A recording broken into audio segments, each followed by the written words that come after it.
ৰশ্মি motivation ব্লগলৈ আপোনালোক সকলোকে পুনৰবাৰ স্বাগতম জনাইছো। আজিৰ ভিডিঅ'টোৰ জৰিয়তে আমি আলোচনা কৰি ল'ম মুখ্যমন্ত্ৰী মহিলা উদ্যমিতা অভিযান আঁচনিৰ অধীনত 10,000 টকা পাবৰ বাবে প্ৰতিগৰাকী আত্মসহায়ক গোটৰ সদস্যসকলক একোখন ফৰ্ম প্ৰদান কৰিছিলে। আমি সেই ফৰ্মখন কেনেকৈ ফিলআপ কৰিব লাগিব আৰু প্ৰয়োজনীয় ডকুমেণ্টছখিনি কি লাগিব আমি ভিডিঅ'টোৰ জৰিয়তে আলোচনা কৰি ল'ম। এইখন ফৰ্ম হৈছে আমাৰ মুখ্যমন্ত্ৰী মহিলা উদ্যমিতা অভিযানৰ অধীনত আত্মসহায়ক গোটৰ সদস্যসকলক প্ৰদান কৰা ফৰ্ম। আপোনালোকে ইতিমধ্যে গমেই পায় অসমৰ প্ৰতিটো জিলাতে 2024 চনৰ 18 জানুৱাৰীৰ পৰা ধৰি 25 জানুৱাৰীলৈকে যিখিনি ফৰ্ম বিতৰণ কৰিছে আৰু আপোনালোকে সকলোৱে এখনকৈ ফৰ্ম পাইছে। আজিৰ ভিডিঅ'টোৰ জৰিয়তে এই ফৰ্মৰ বিষয়ে আমি বুজি লওঁচোন। সকলোলৈ অনুৰোধ কৰিছো যে আপোনালোকে ফৰ্মখন ফিলআপ কৰাৰ আগত এবাৰ হলেও ভালকৈ পঢ়ি চাব আৰু আপোনালোকে ফৰ্মখন ফিলআপ কৰিবলৈ যাওঁতে কোনো কাটাকুটি নকৰিব আৰু ৱেটনাৰ ব্যৱহাৰ নকৰিব, কিয়নো আপোনালোকৰ ফৰ্ম পিছত ভেৰিফাই কৰা হ'ব। বলকচোন ফৰ্মৰ বিষয়ে আমি বুজি লওঁ। ফৰ্মটো আমি কেনেধৰণে ফিলআপ কৰিব লাগিব আৰু ডকুমেণ্টছখিনি কি লাগিব ইয়াৰ বিষয়েও আমি বুজি লওঁ। আপোনালোকে ইয়াত 1 নম্বৰত চাই লওক। ফৰ্মখনৰ 1 নম্বৰতে লিখা আছে আত্মসহায়ক গোটৰ সদস্যাৰ নাম। আপোনালোকে ইয়াত যিগৰাকী সদস্যাই ফৰ্মখন ফিলআপ কৰিব বিচাৰিছে সেই সদস্যগৰাকীৰ নাম লিখিব বা নিজে ফিলআপ কৰিব বিচাৰিছে যদি নিজৰ নামটো ইয়াত লিখিব। আৰু ইয়াৰ পিছত আত্মসহায়ক গোটৰ নাম, সদস্যজনী কোনটো গোটত অন্তৰ্ভুক্ত হৈ আছে সেই গোটৰ নামটো আপোনালোকে লিখিব। আৰু আত্মসহায়ক গোটৰ MIS কোড আপোনালোকে ইয়াত চাব পাৰিব। আত্মসহায়ক গোটৰ MIS কোডত আপোনালোকে যিহেতু আমাৰ আত্মসহায়ক গোটসমূহ MISৰ পৰা আমাৰ লকছলৈ আপডেট কৰা হৈছে আৰু লকছত প্ৰতিটো আত্মসহায়ক গোটৰ নামতে এটাকৈ কোড আছে। আপোনালোকে সেই কোডটো আপোনালোকে ইয়াত লিখিব লাগিব। আপোনালোকে কনফিউজ নহব। MIS কোডৰ জায়গাত আপোনালোকে ইয়াত লকছ কোডটো লিখিব। যদি আপোনালোকে লকছৰ কোডটো আপোনালোকে নাপায় তেতিয়া আপোনালোকে নিজৰ BC ছাৰ বাইদেউসকলৰ লগতে জীৱিকা সখী আৰু ই-বুক কিপাৰ বাইদেউসকলৰ পৰা লকছৰ কোডটো আপোনালোকে লৈ ল'ব পাৰিব। আৰু ইয়াৰ পিছত মোবাইল নম্বৰ আপোনালোকে ইয়াত চাব পাৰিব। মোবাইল নম্বৰত আপোনালোকে নিজৰ মোবাইল নম্বৰ বা সদস্যগৰাকীৰ মোবাইল নম্বৰটো ইয়াত লিখিব। আৰু 5 নম্বৰত চাব পাৰিব জাতি বা কাষ্ট, যেনে জেনেৰেল, OBC, ST, SC আপোনালোকে যোনটো জাতত পৰে এই খালী ঘৰত আপোনালোকে টিক কৰিব। ইয়াৰ পিছত আপোনালোকে ইয়াত 6 নম্বৰত চাব পাৰিব আবেদনকাৰী মৰাণ মটক জনগোষ্ঠীত অন্তৰ্ভুক্ত হয় নেকি। যদি হয় তেতিয়া হয় ঘৰত আপোনালোকে টিক কৰিব, নহয় যদি আপোনালোকে নহয় ঘৰত টিক কৰিব। আৰু 7 নম্বৰত ইয়াত চাই লওক আবেদনকাৰী চাহ জনজাতি অন্তৰ্ভুক্ত নেকি। যদি হয় ঘৰত টিক কৰিব, নহয় যদি নহয় ঘৰত টিক কৰিব। ইয়াৰ পিছত সেভিংস বেংক একাউণ্ট, সদস্যগৰাকীৰ সেভিংস বেংক একাউণ্ট, ব্যক্তিগত পাছবুকৰ একাউণ্ট নম্বৰটো আপোনালোকে ইয়াত লিখিব। ইয়াৰ পিছত বেংকৰ নাম আপোনালোকে ইয়াত বেংকৰ নাম লিখিব লাগিব। ইয়াৰ পিছত শাখাৰ নাম আপোনালোকে ইয়াত শাখাৰ নামটো বহাব। আৰু ইয়াত লিখা আছে চাই লওক IFS কোড, আপোনালোকে বেংকৰ IFSC কোডটো আপোনালোকে ইয়াত লিখিব। আৰু ইয়াৰ পিছত 12 নম্বৰত লিখা আছে ইয়াত গাঁৱৰ নাম, ৰেভিনিউ ভিলেজৰ নামটো আপোনালোকে লিখিব বা ৰেভিনিউ গাঁৱৰ নামটো লিখিব।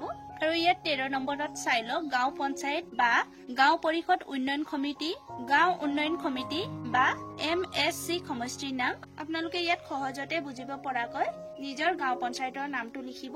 ইয়াৰ পিছত চাই লওক উন্নয়ন খণ্ড বা ব্লকৰ নাম আপোনালোকে ব্লকৰ নামটো লিখিব। আৰু ইয়াৰ পিছত জিলাৰ নাম আপোনালোকে ইয়াত জিলাৰ নামটো লিখিব।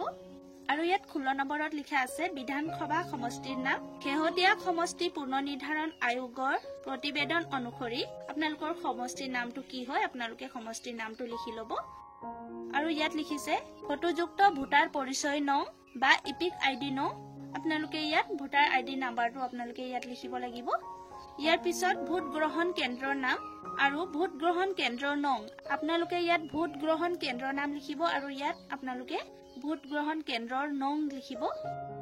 ইয়াৰ পিছত সন্তানৰ সংখ্যা যদি প্ৰযোজ্য হয় আপোনালোকৰ সন্তানৰ সংখ্যা কিমান আছে আপোনালোকে ইয়াত লিখিব। আৰু 18 নম্বৰত লিখা আছে বিদ্যালয়লৈ যোৱা 3 পৰা 14 বছৰৰ বয়সৰ কন্যা সন্তানৰ সংখ্যা যদি প্ৰযোজ্য হয়।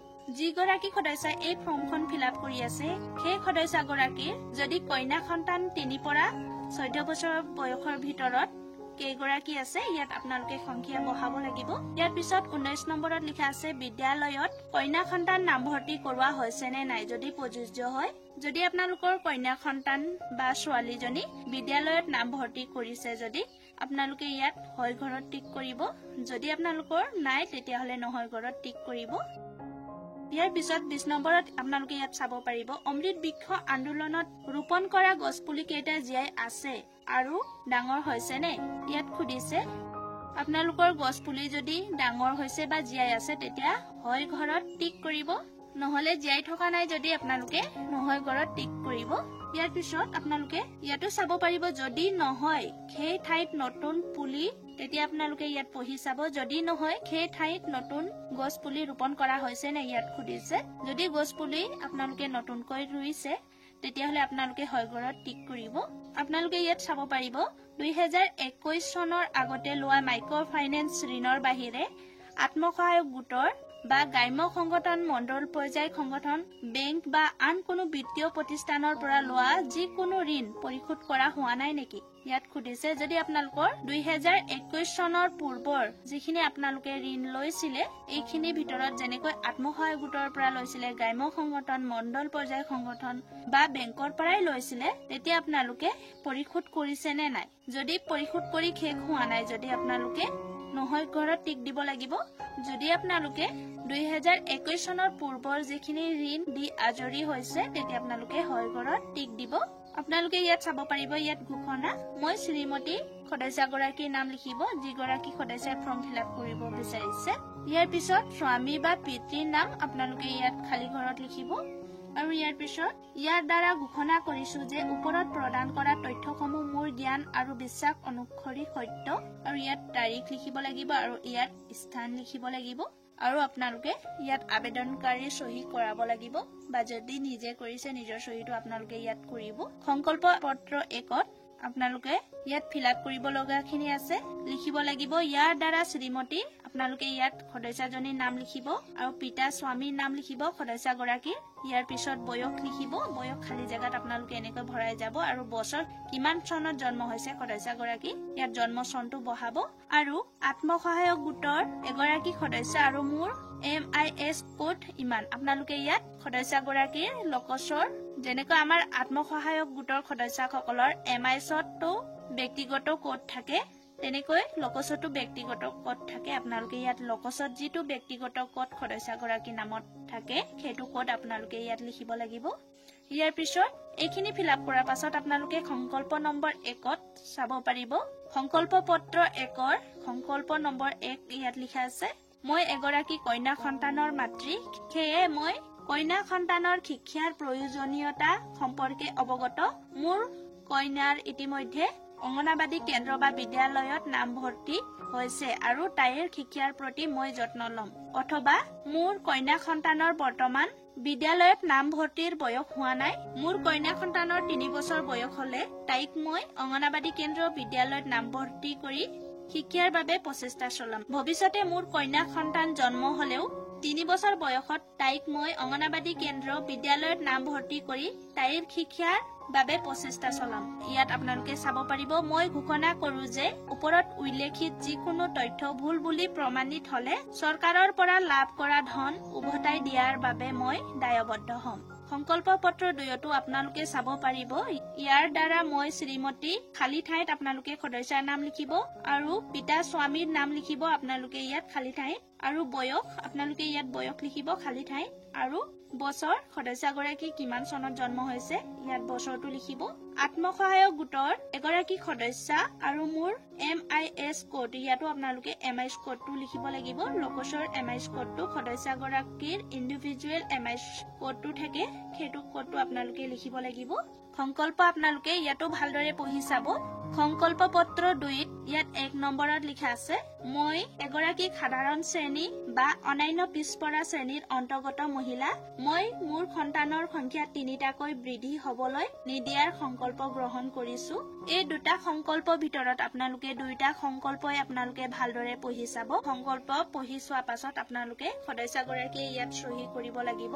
অথনি আমি যিখিনি সংকল্প 1 আৰু 2 পাইছিলো এই একেটা সংকল্পখিনিয়ে আপোনালোকক আকৌ ইংলিছত যদি আপোনালোকে অসমীয়াটো বুজি পোৱা নাই তেতিয়া আপোনালোকে ইংলিশটো আপোনালোকে ভালকে পঢ়ি চাব পাৰিব ইয়াৰ পিছত আমাৰ আবেদনত 2 কপিকৈ ফটো বিচাৰিছে আপোনালোকে অমৃত বৃক্ষ আন্দোলনত সহযোগ কৰি যিখিনিত গছ পুলি দুটাকৈ ৰোপণ কৰিছিলে সেই গছ পুলিৰ ফটো আপোনালোকে দুটা পুলিৰ বেলেগ বেলেগকৈ 2 কপি ফটো আপোনালোকে ইয়াত গাঠি দিব লাগিব ফৰ্মৰ লগত দুজোপা গছৰ পুলি নিজৰ সৈতে দুজোপা গছৰ ফটো একেলগে নামাৰিব আপোনালোকে দুজোপা গছৰ পুলিৰ লগত আপোনালোকে বেলেগ বেলেগকৈ ফটো মাৰিবলৈ আপোনালোকে এই আবেদন পত্ৰৰ লগত আপোনালোকে গাঠি দিব আপোনালোকে ইয়াত চাব পাৰিব আঁচনিৰ লক্ষ্যসমূহ পঢ়ি চালে আপোনালোকে বুজি পাব আৰু আপোনালোকে ইয়াত চাব পাৰিব অনুদানৰ দ্বাৰা আত্মসহায়ক গোটৰ সদস্যই গ্ৰহণ কৰিবলগীয়া দৃষ্টান্তমূলক বাণিজ্যিক কাৰ্যকলাপৰ তালিকা যিখিনি আপোনালোকে কাম কৰিব যিমানখিনি ব্যৱসায় বা যিখিনি কাৰ্যকলাপখিনি ইয়াত দি থৈছে